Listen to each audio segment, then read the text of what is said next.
Welcome to a step-by-step guide on how to add subtitles to your Capcut videos.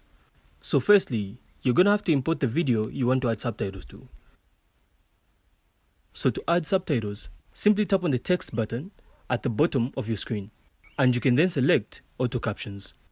And you'll then be required to choose the language of your video. So in this case, we'll choose English. And you can then choose Generate from Video as the source. So this will then use the audio from your video to generate the captions. And once you tap Generate, Capcut will then analyze your video and generate subtitles automatically. So this might take a few moments. And once the captions are generated, you can then customize them to your liking. So simply tap on the caption to select it, and you can then change the font, the color, and the positioning.